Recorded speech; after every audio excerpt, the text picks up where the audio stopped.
Yeah.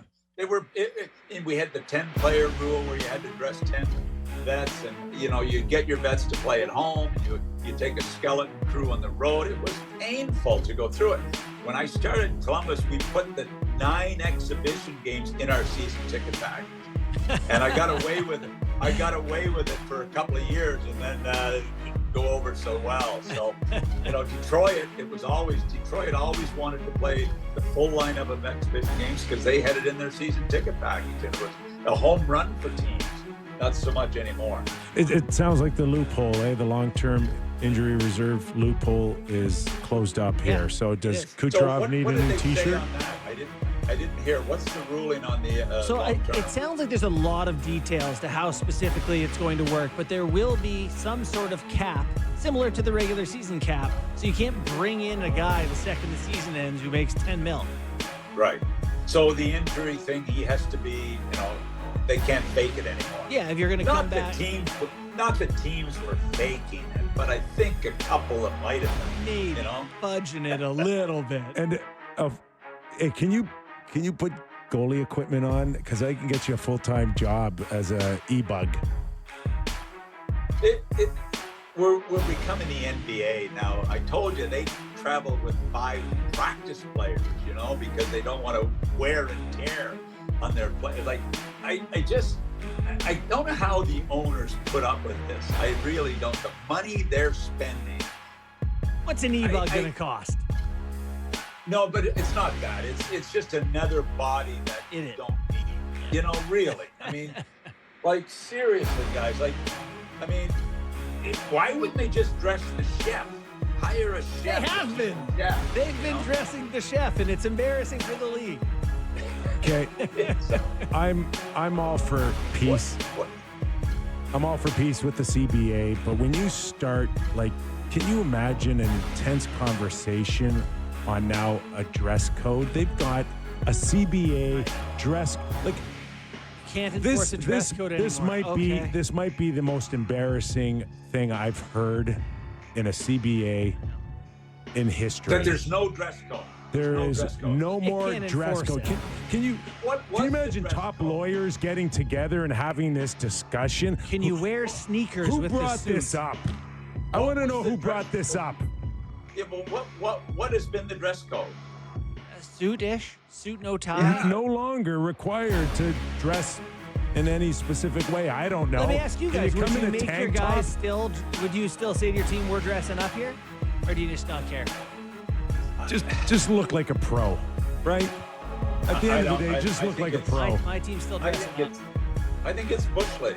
I really do. I don't think it should be written there. I think the team should deal with their own players and say, "Hey, we expect you to dress." When did this become important? Like, did some player get mad and say, "Go to the CBA"? I grew up watching Sittler and McDonald, my heroes. I don't ever recall once wondering what they're wearing to the game. It used to be a big part of our pregame show with Ron McLean and Grapes. Oh, look at the. Oh God, Grapes. We could be blaming Grapes on this one. I don't know. Grapes had it right. You get the boys coming in looking good. I love Grapes' comments on, "Hey, 2 minutes for looking great." Oh, that was the Coyle, Rocket. by the way. Coyle to Columbus, by the way. Yeah. Who? Charlie Coyle. To Columbus from Columbus. Colorado. All right, another guy off my list. Why? Because they need the money. Colorado needs the space. And Columbus needs NHL players. Why would Columbus take him? Did they not watch him play last year?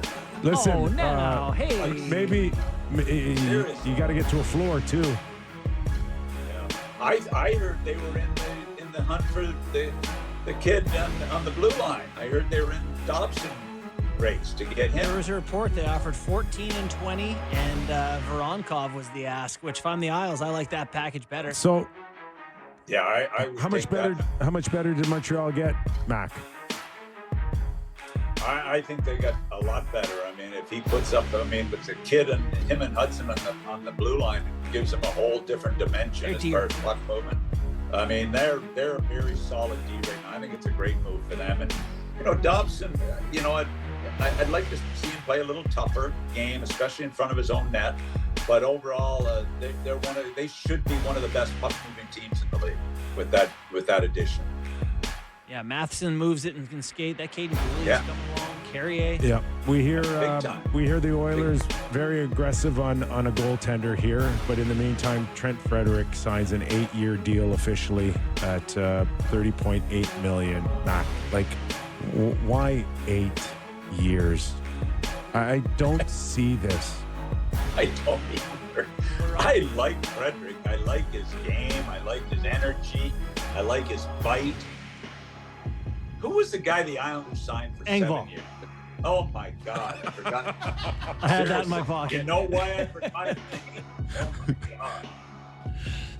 Yeah. Where did that? So this one is, to me, it's kind of goofy. I don't get it. We haven't had a chance to have you weigh in on some of the other deals. Were you surprised that Vancouver picked up Evander Kane? I don't mind the Kane deal. I mean, he's got 1 year left. They are, and you know what? I can't believe it. He's a Canadian. He is a Canadian. So they've got 2 now on their team, I think. Oh boy. Oh boy. That's great. That's great. I'm thrilled. The second that Canadian they signed forward? a Canadian.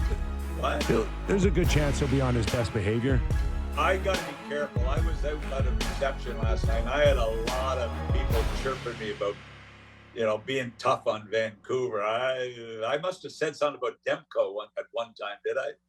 Odds are good. Anyway, they were giving me the shots last night. Would you trade him now, Mac, or would you take your chances on him coming back and being healthy and being the goalie that everybody knows that he can be a top guy?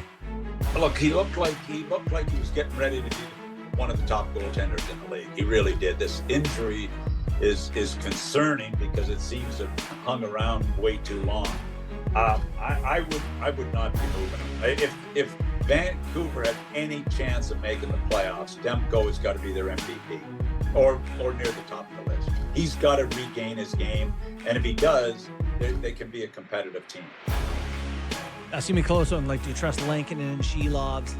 The depth's there. Shelov's doing good in the American League playoffs, but I always find it's a little different, the 2 leagues, Is there? Kip was a star in Baltimore when I had him. He was a star. He's a star, a leader. He got called up at playoff time. I had him for, I think, 1 round in the playoffs, and he got called up, and it killed my team. I mean, you were that valuable in the American League, I made it up to you because I brought you to Sportsnet, and look at you, your books now and speaking appearances.